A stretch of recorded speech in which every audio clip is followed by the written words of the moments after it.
All right, what's going on, guys? It's your favorite mortgage lender, Abdel, got mortgages. Got this being streamed on a few different platforms, so I'm going to try my best to stay on top of this. I appreciate everybody for jumping on or tuning in later on. We've gotten a lot more positive data on this later on throughout the sessions. But what we're going to talk about, the topic of conversation for today is going to be strategizing into the fall market. So we obviously all know that summer, unfortunately, can't believe it's done, right? It flew by in a blink of an eye. We hope everybody has a blessed holiday and Labor Day weekend that's coming up. I'm excited. But really what I want to talk about today, and we're going to dive into this in detail for the next hour, is what are the benefits for our first-time home buyers? What are the various different avenues that you are going to be utilizing? The market is consistently shifting. We're going to go over some recent data as to what are some of the common changes that we're starting to simultaneously see, and then we're going to take it from there, okay? So the first thing is, those of you guys who are here within Zoom, those of you guys who are not, I'm sharing my screen, showing that first-time homebuyer things for them to know, and the things that there are common mistakes that they're making, errors and things on that nature, right? And one thing that we spoke about earlier this week, I shared online, was home prices are consistently gaining, and they're consistently gaining in value and appreciation, right? Again, in June, they jumped up, which we just saw 2 days ago. We received home price appreciation data that came in, and that showed that home values have consistently appreciated once again, month over month and year over year. They have now we're on pace to going 10% as high as what home values have appreciated since last year. So statistically, I've shared this before, out of the last 80 years, home values have appreciated 75 of those 80 years appreciated, and only 5 years have reduced in value. So putting things into perspective, 75 or even 74 years, I think one of them was 0% appreciation, is pretty massive in terms of value and building generational wealth, right? So that is something that is super important. We are starting to see also first-time home buyers right now are attributing to almost 40% of the purchasing power of people who are purchasing homes right now. Okay, the remaining is cash investors, second home, investment properties, and things on that nature, right? Now, we're obviously still seeing home prices continue to increase. The main thing of why is very simple: 101, supply and demand. There's just a very few shortage of homes out there, and a very, very high demand, and a consistent high demand for homes, right? I am personally locking some consumers at a 6.9 interest rate, doing some other consumers, depending on their credit and things on that nature, at around 7.25, 7.5%. So there's truly a variation and a difference between the two, but I think it's important for us to understand what are the various topics that we've discussed before in the past. So again, we're heading into the fall season. What does that generally statistically mean, right? 2019, 2020, 2021, and 2022 really was very tough for us to talk about seasons within the market because it was just so busy, right? One of the main differences now, though, is home values have kind of sort of been appreciating, but a lot of people generally around this time frame, kids are going back to school. Nobody wants to take their kids out of the school systems and things on that nature, which means what? You're going to potentially have fewer buyers that are out there looking, which means competition is not going to be as stiff as it generally is in the summer and spring season. So as we approach the fall season, it's important for us traditionally to know that home competitiveness, so to say, tends to kind of slow down around the fall season, with the opportunity for buyers to have a better shot of their efforts of getting offers accepted, right?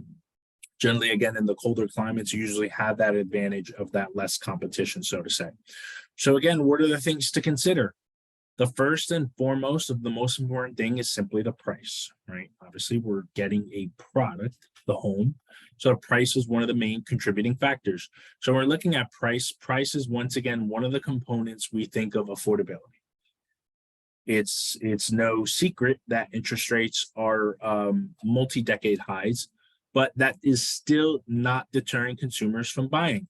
I had a client who closed yesterday on a beautiful home in Sparta, $775,000. He closed at a 7.625 interest rate. Very sharp, very understanding borrower, understands the market, understands market conditions. This is not his first home. What up, Johnny? This is not his first home, but at the same time, we were able to get him locked. We closed in a week and he got a 7.625. I have another client who's set to close on Tuesday. We got him closed in 5 days. He's at a 7.5% interest rate. That is definitely me on the wall. So we have a lot of different various factors that we're starting to look into that is important for us to be able to take that understanding and truly know that our differences for each individual person varies. Okay. Now, the craziest part, again, and what I say is what's wild is interest rates and the payments relationship is that 1 to 8 relationship. There are so many different factors that home buyers have the ability to afford. But many instances, a lot of buyers who claim that they were waiting for home values to drop never really happened, right? So what can somebody in your shoes who's a home buyer watching this later on or watching this right now, what can you do? So in today's hot market, again, anything that you can do to help get your offer accepted is key. Okay. Making sure we look at, I always mentioned this before, the 4 C's, right? We're going to take a look at your credit. We're going to take a look at your capital. So how's your credit score, your capital? Where's your money? And is it seasoned?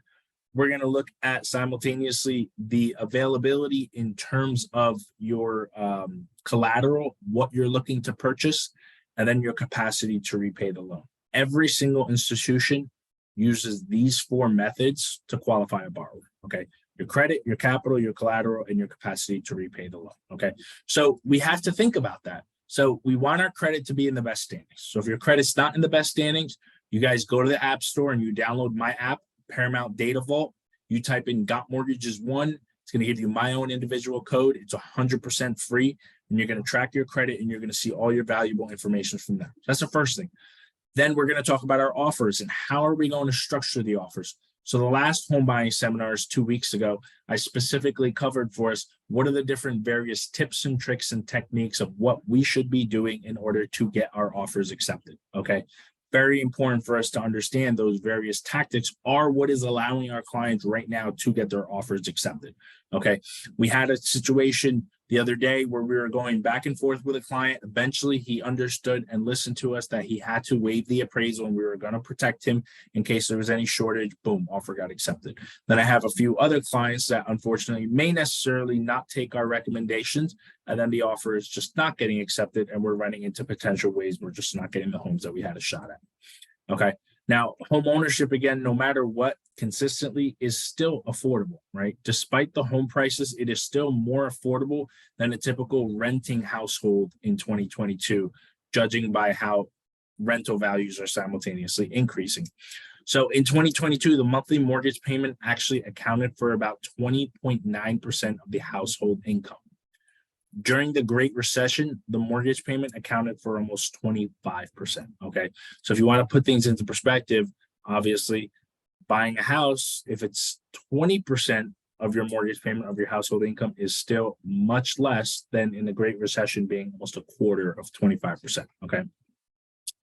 And then another thing is we're starting to see also the type of buyers right now is simultaneously changing, right? We're starting to get the Gen Z buyers, right? Sometimes I have to do a double take when I'm looking at some of these date of births when I'm getting these clients approved, because it's truly the people who are born in the 90s are now in their 30s. The people who are born in the 2000s are in their 20s who are purchasing homes, which is pretty crazy. But again, millennial buyers are right now trading up that competitiveness. They understand that home values are simultaneously increasing.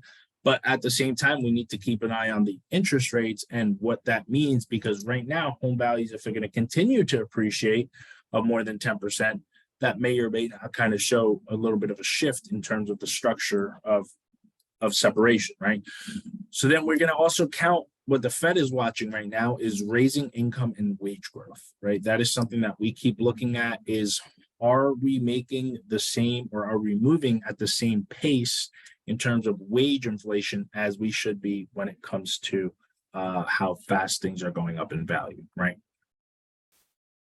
Then we also take a look at what I call what are the top 6 things that are mistakes, learning opportunities that many first-time homebuyers really generally don't know.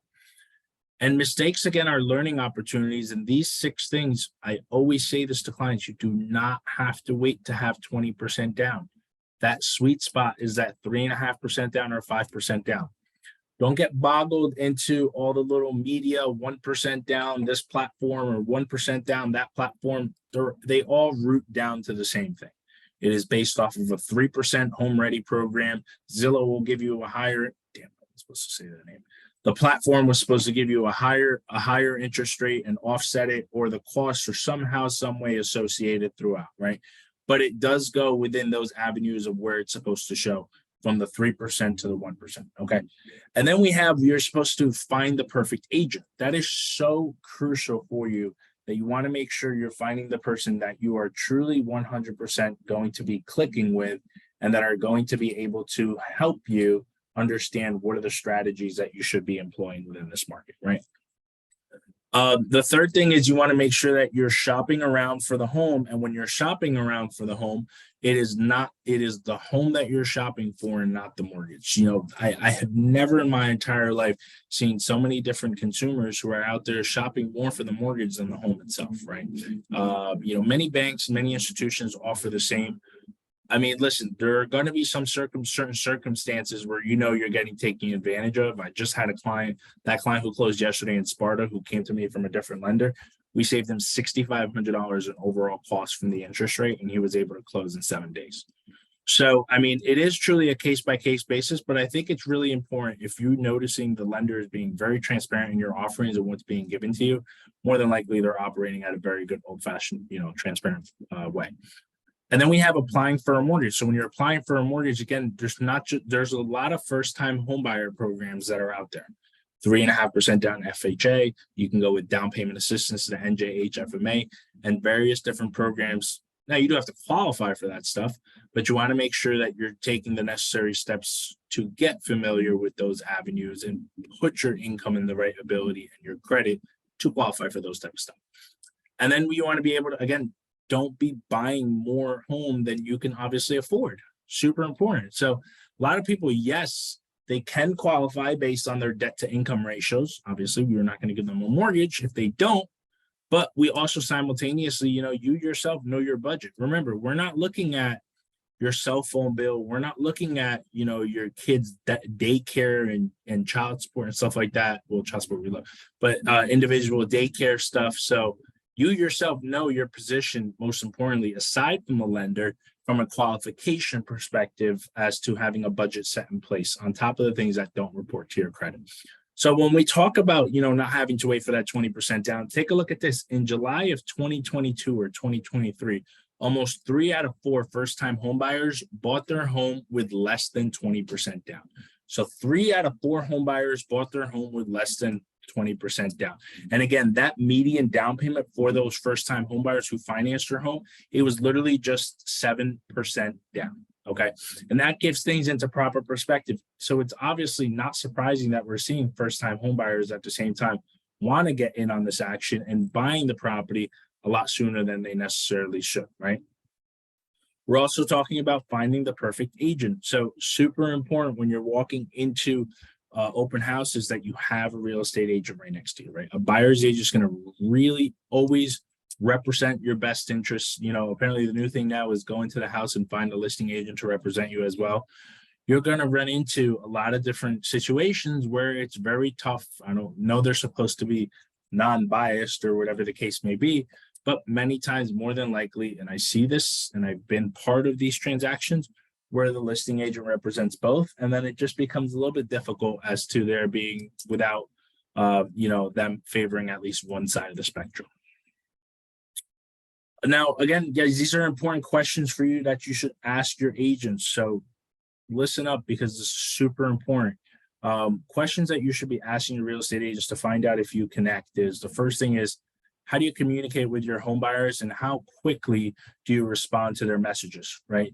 The next thing that you want to make sure is include the information and include in your own typical communications with your buyers. How do you generally relay the information that you have in place to your home buying team.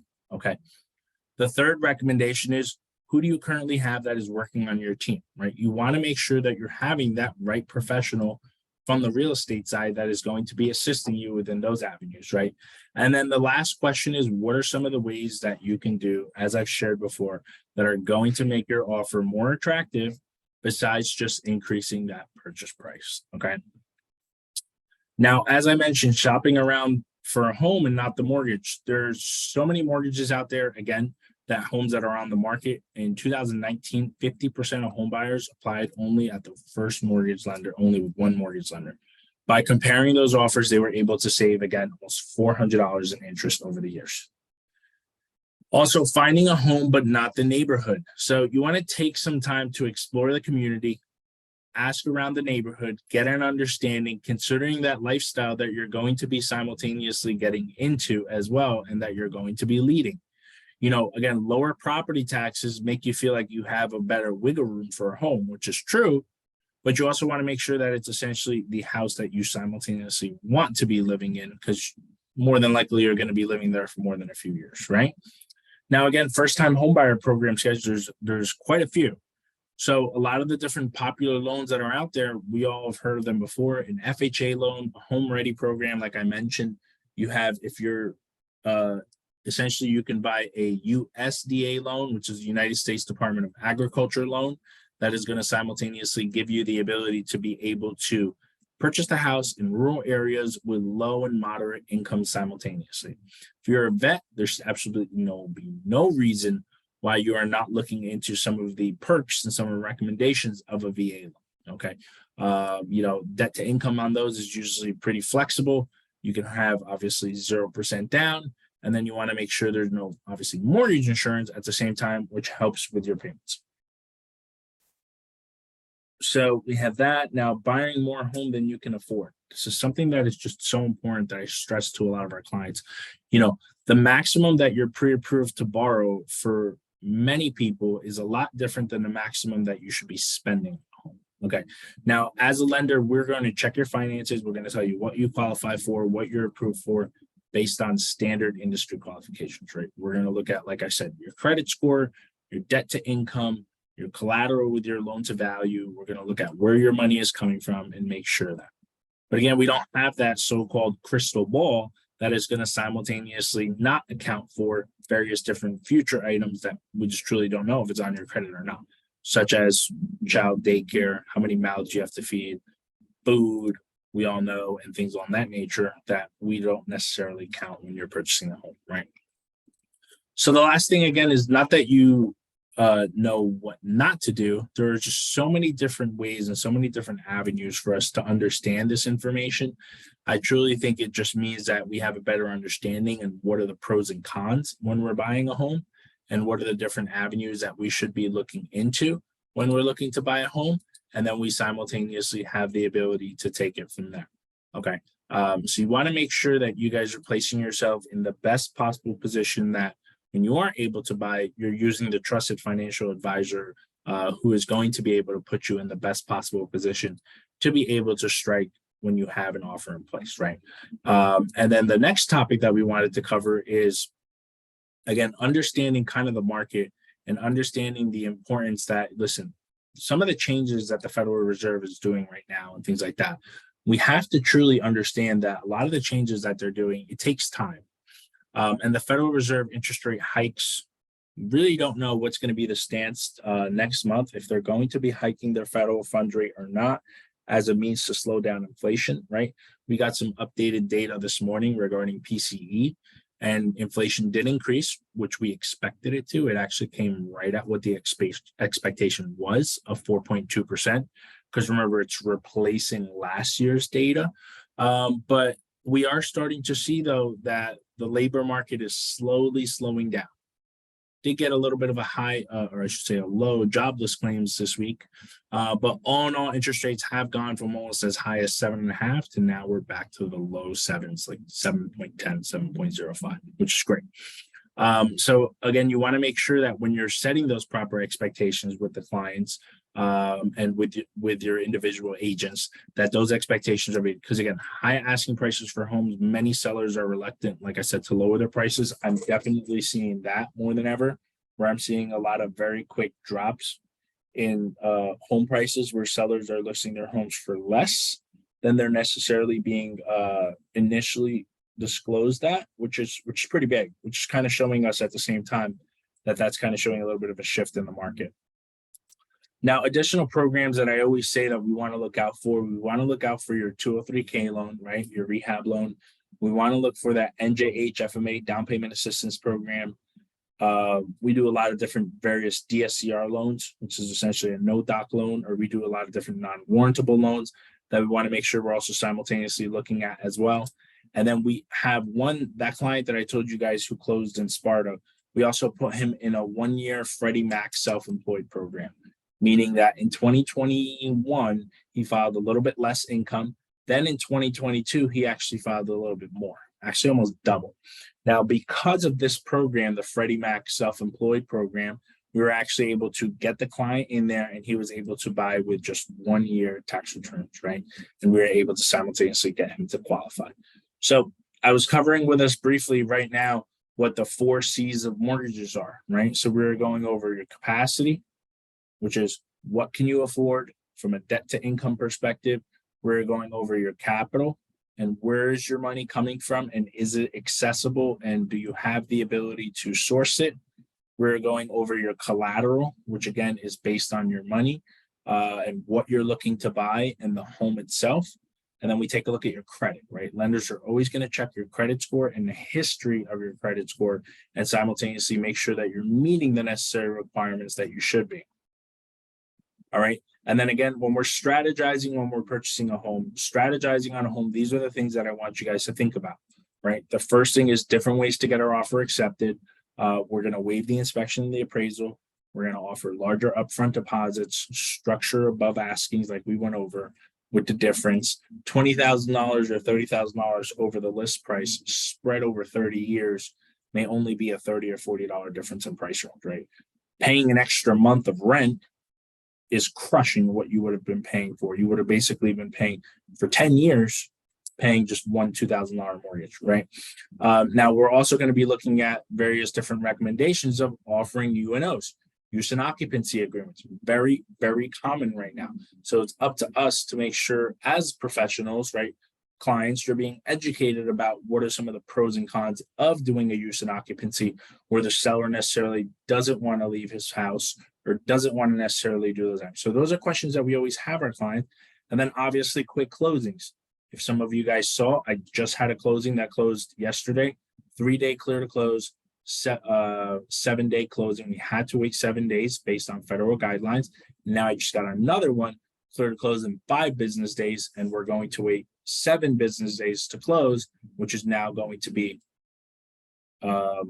which is now going to be Tuesday, because Monday is a holiday. Okay, so another 7 business day closing that we're having the ability to get done, mainly because we're working with, most importantly, quick closings, better opportunities that are going to truly give you the opportunity to be successful, right?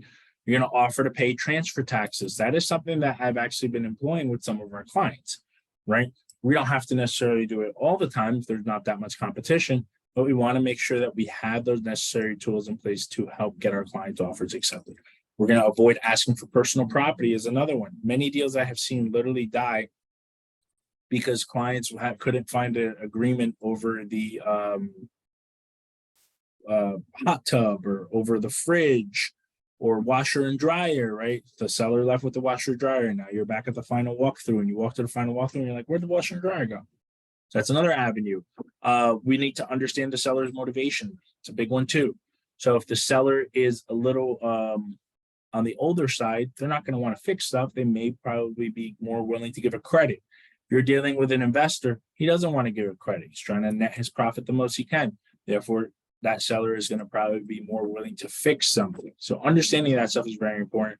And then, as I'm always going to say, working with the right lender, because I think the history truly shows what it is. So again, the trends that we're seeing, guys, right now, and I'll leave us off at this, is first-time home buyers have once again dropped to the lowest share with National Association of Realtors that was recorded. Within the profile of home buyers and sellers, we got literally just 26% of the market have that fluctuation compared to about 34% the year before. So we're starting to see that healthy historical mix between the two, which, like I said, we're now getting closer to that 40% of where we normally are. So a typical owner, now we're switching the focus to the equity. That's what we're all buying real estate for. Typical owner who owns a home for over a decade has over $200,000 in equity, and that equity is going to be constantly moving up, showing home buyers that they're really not looking to move at the same time. Okay.